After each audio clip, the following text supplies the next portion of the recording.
BSc part first की physics के आज की क्लास में हम अपनी जो नेक्स्ट यूनिट है यूनिट 4 उसको शुरू कर रहे हैं। और ये है आपके यूनिट 4। तो यूनिट जो फोर्थ है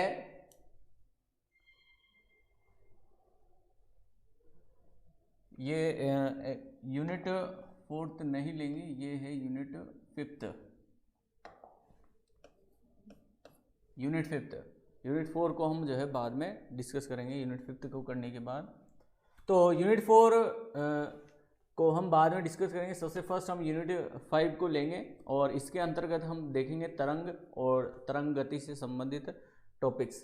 तो सबसे पहले हम जानेंगे कि तरंग क्या होती है। किसी माध्यम में जो उत्पन्न विक्षोभों की श्रृंखला है उसे हम क्या कहते हैं, तरंग। जो कोई मीडियम है, जैसे एयर मीडियम है, हवा माध्यम है, तो गैसीय माध्यम है या जल माध्यम है, पानी का माध्यम है या कोई सा भी माध्यम हम ले सकते हैं।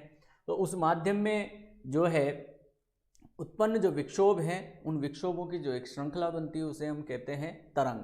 तरंग गति क्या होती है? तो ऊर्जा संचरण की वह विधि जिसमें विक्षोभों की श्रृंखला माध्यम में होते हुए, या जो भी विक्षोभ है वो किसी एक माध्यम को फॉलो करेंगे, उस माध्यम में होते हुए ऊर्जा का जो है एक स्थान से दूसरे स्थान पर क्या करते हैं, संचरण करते हैं, और इसे हम कहते हैं तरंग गति। तो जो ऊर्जा संचरण की यह एक विधि होती है, इसमें जो तरंग है उस तरंग के जो विक्षोभ हैं वो विक्षोभ ऊर्जा को एक स्थान से दूसरे स्थान पर संचरित करते हैं, तो इसे कहते हैं हम तरंग गति।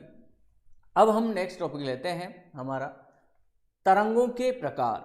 तो तरंगें कितने प्रकार की होती है उसे हम यहाँ डिस्कस करेंगे कि तरंगें किस तरह से अलग अलग केस के आधार पर जो है डिवाइड की हुई है।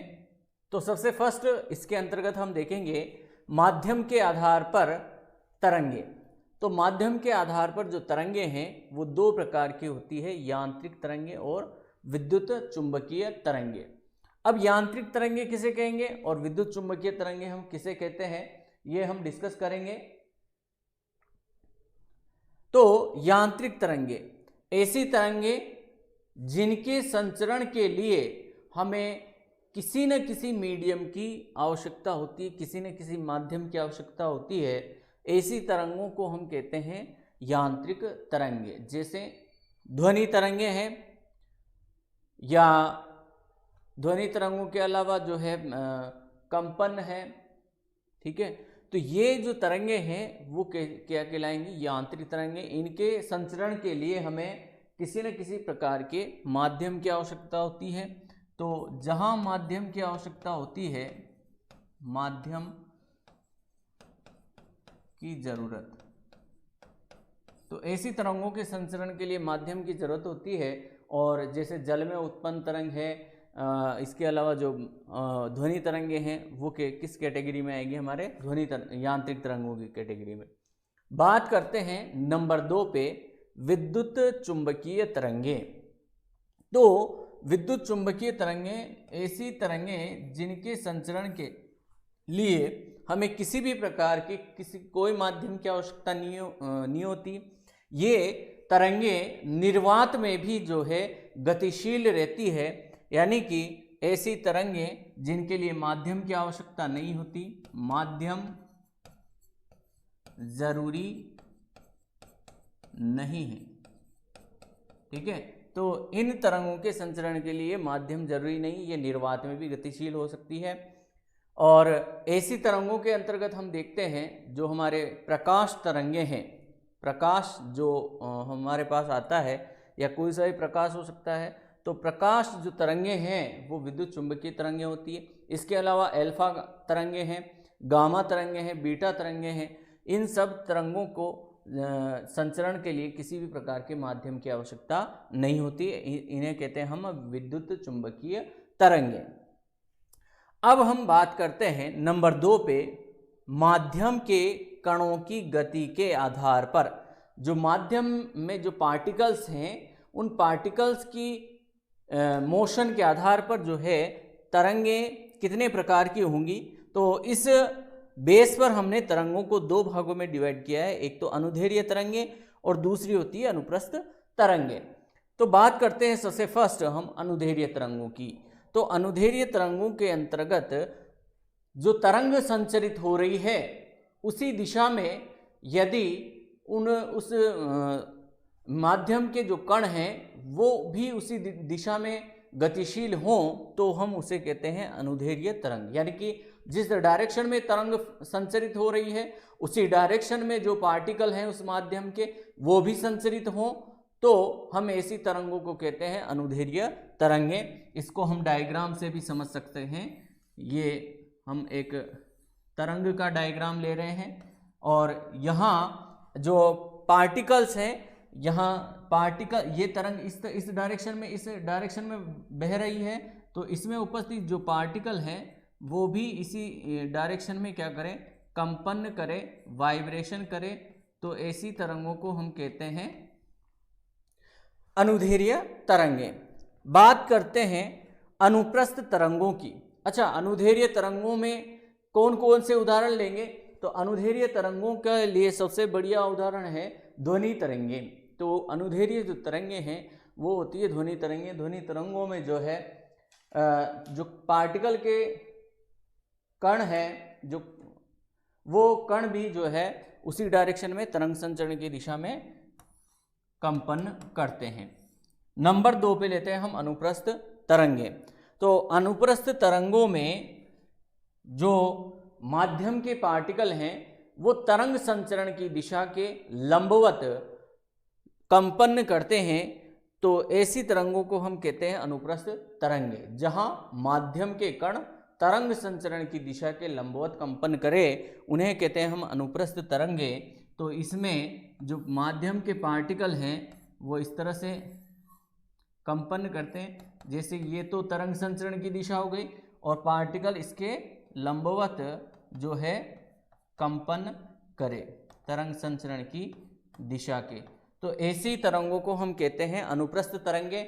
और अनुप्रस्थ तरंगों के अंतर्गत हम लेते हैं प्रकाश तरंगे हैं, विद्युत चुंबकीय तरंगे हैं और इसके अलावा आपके जो विद्युत चुंबकीय तरंगे हैं, प्रकाश तरंगे और जितनी भी अल्फा बीटा तरंगे आती है वो अनुप्रस्थ तरंगों के अंतर्गत आती है।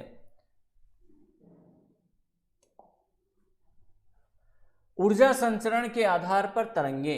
तो ऊर्जा संचरण के आधार पर प्रगामी तरंगे और अप्रगामी तरंगे होती है। प्रगामी तरंगे उन्हें कहते हैं हम जहां ऐसी तरंगे जो तरंग संचरण के साथ साथ जो है ऊर्जा को भी एक स्थान से दूसरे स्थान पर स्थानांतरित करे उन्हें प्रगामी तरंगे कहते हैं। और अप्रगामी तरंगे ऐसी तरंगे जो तरंग संचरण के साथ साथ ऊर्जा का एक स्थान से दूसरे स्थान पर स्थानांतरण नहीं करे उन्हें हम कहते हैं अप्रगामी तरंगे। प्रगामी तरंगों के अंतर्गत हम ले सकते हैं ध्वनि तरंगे हैं, प्रकाश तरंगे हैं या विद्युत चुंबकीय तरंगे हैं। अप्रगामी तरंगों के अंतर्गत हम ले सकते हैं जैसे स्वरमापी है, सोनोमीटर है, इनको हम जो है अप्रगामी तरंगों के अंतर्गत ले सकते हैं। अब तरंग गति से संबंधित कुछ महत्वपूर्ण परिभाषाएं हैं जिनको हम डिस्कस करेंगे। सबसे पहले लेते हैं हम विस्थापन। किसी क्षण माध्य स्थिति से कंपित कण की सीधी दूरी को हम क्या कहते हैं, विस्थापन कहते हैं। जो कोई एक निश्चित क्षण पे जो माध्य दूरी से जो पार्टिकल की स्थिति है उसे हम कहेंगे उसका पार्टिकल का विस्थापन। नंबर 2 पे लेते हैं हम आयाम। कण है जो कंपित कण है उस कंपित कण का माध्य स्थिति से अधिकतम कितना विस्थापन हो रहा है वो कहलाता है आपके आयाम। बात करते हैं आवर्तकाल की। तो आवर्तकाल किसे कहेंगे? किसी कण द्वारा एक कंपन, कोई पार्टिकल है, अब वो इस तरह से तरंग की संचरण की दिशा में कंपन कर रहा हो या लंबवत कंपन कर रहा हो उससे हमें कोई लेना देना नहीं है। लेकिन यहाँ एक चीज ध्यान रखें कि आवर्तकाल किसे कहेंगे? कण द्वारा एक कंपन पूर्ण करने में लगा समय क्या कहलाएगा? आपके आवर्तकाल। यानी कि जो पार्टिकल है वो पार्टिकल एक वाइब्रेशन कर रहा है, तो वाइब्रेशन करने में जो उसको टाइम लग रहा है एक पूरा वाइब्रेशन होने में उस पूरे वाइब्रेशन में लगा टाइम पीरियड क्या कहलाएगा, आपके आवर्तकाल, यानी कि t is equal to 1/n, यानी कि एक कंपन में लगने वाला समय आपके आवर्तकाल कहलाता है। बात करते हैं आवृत्ति की, प्रति सेकंड यानी कि हर एक सेकंड में कितने कंपन हो रहे हैं, पार्टिकल के कितने कंपन हो रहे हैं, उन कंपनों की संख्या को ही हम कहते हैं आवृत्ति। और आवृत्ति n is equal to 1/t, यदि t बराबर हम 1 सेकेंड रख दें तो हम जो कंपनों की संख्या है वो हो जाएगी 1, यानी कि प्रति सेकेंड होने वाले कंपनों की संख्या, प्रति सेकेंड होने वाले कंपनों की संख्या को ही हम क्या कहते हैं, आवृत्ति कहते हैं। अब हम बात करते हैं कोणीय आवृत्ति की, ओमेगा। कोणीय आवृत्ति को हम ओमेगा से प्रदर्शित करते हैं।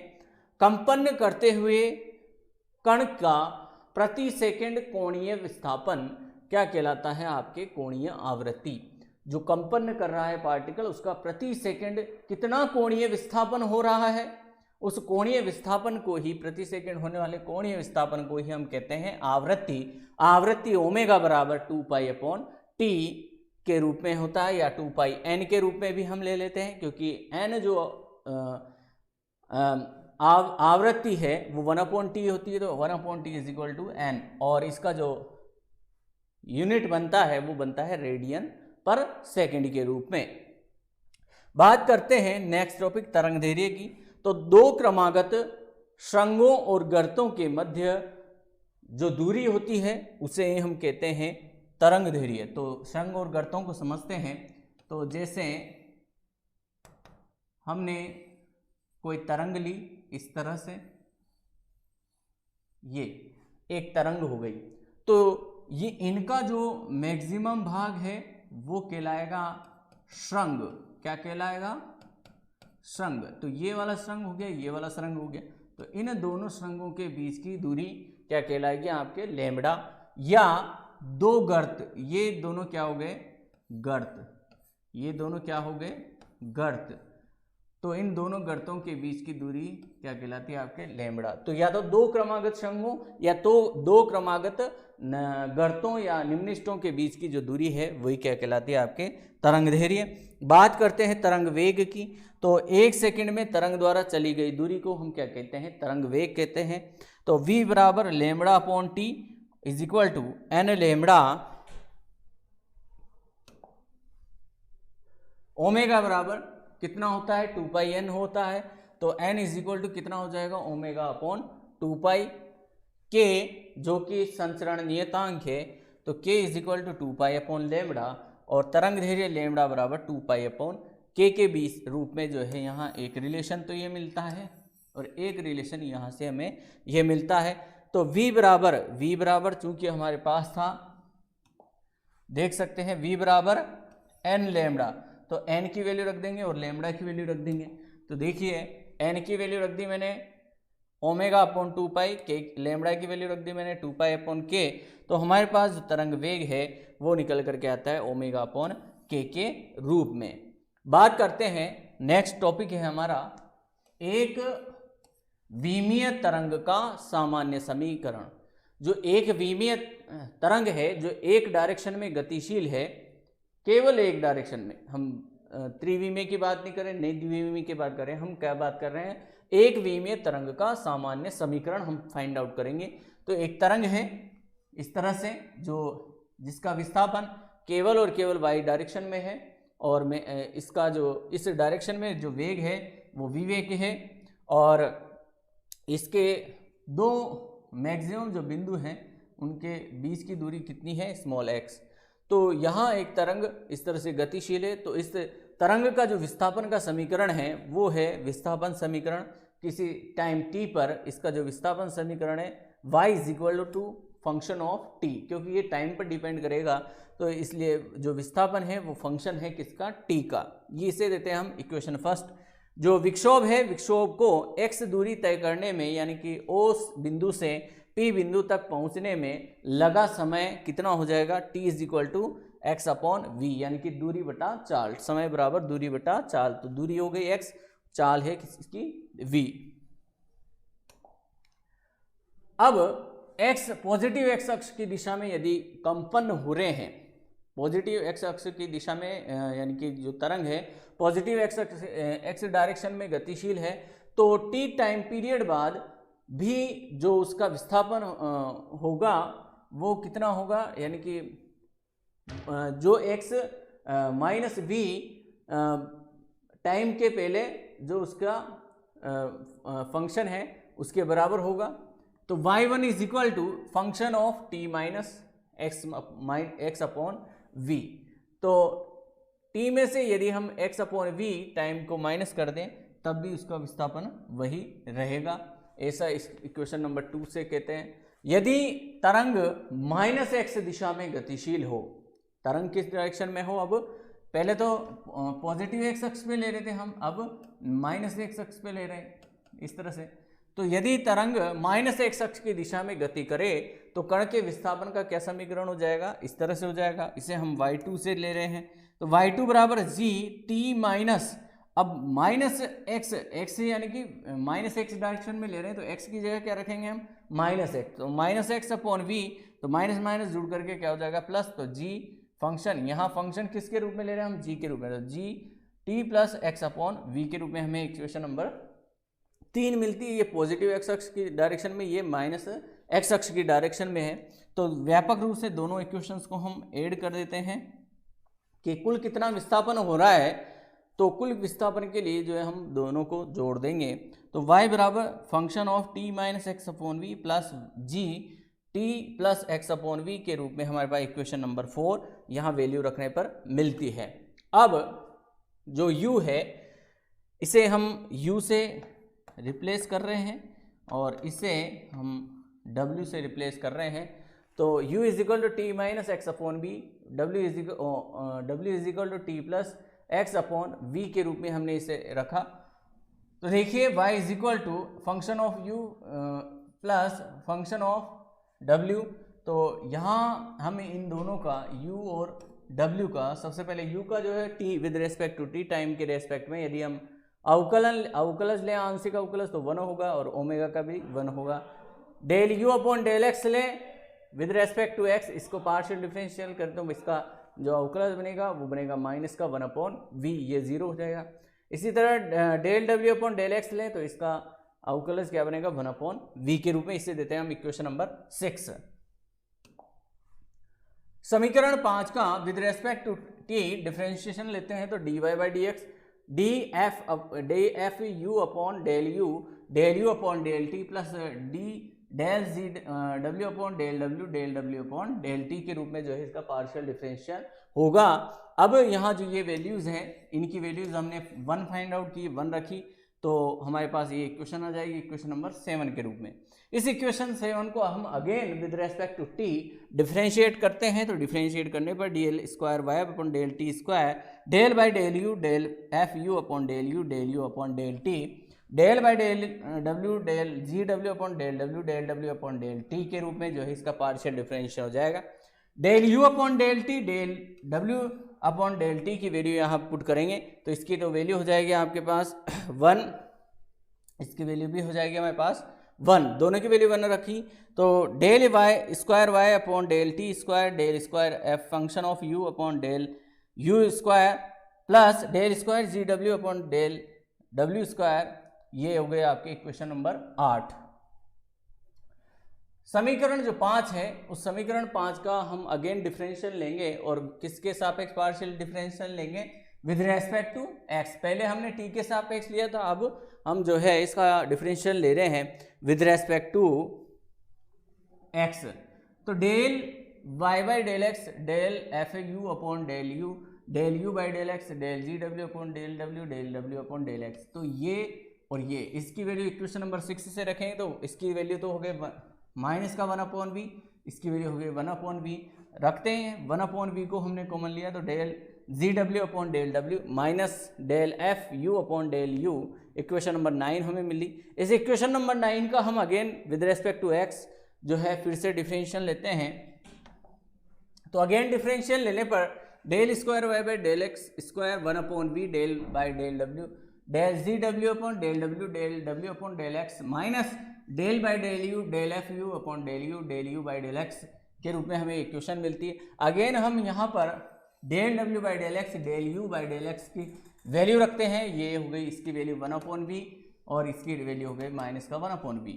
रख करके यहाँ से दोनों से 1/v को हमने कॉमन लिया तो हमारे पास जो वैल्यू बचेगी del square G W upon del Y W square plus del square F U upon del U square के रूप में इक्वेशन नंबर 10 हमें मिलती है।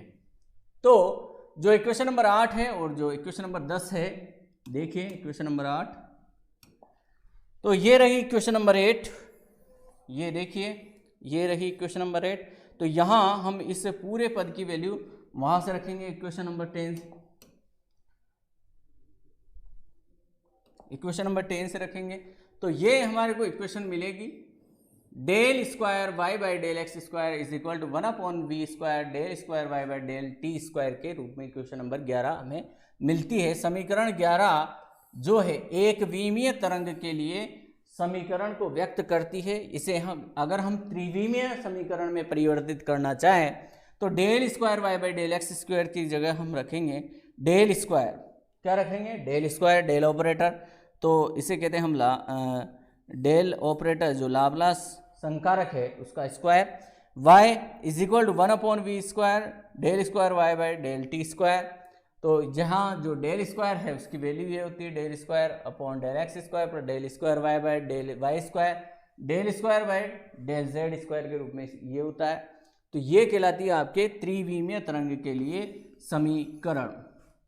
और डेल ऑपरेटर क्या कहलाता है, आपके लाप्लास संकारक कहलाता है। तो आज की क्लास में इतना ही। नेक्स्ट क्लास में हम जो है नेक्स्ट टॉपिक को लेंगे और वहाँ हम पढ़ेंगे एक विमीय तरंग का जो सामान्य समीकरण हमने पढ़ा, और नेक्स्ट टॉपिक में हम लेंगे एक विमीय तरंग का गतिक समीकरण। तो आज की क्लास में इतना ही, नेक्स्ट क्लास में नेक्स्ट टॉपिक लेंगे। Thank you.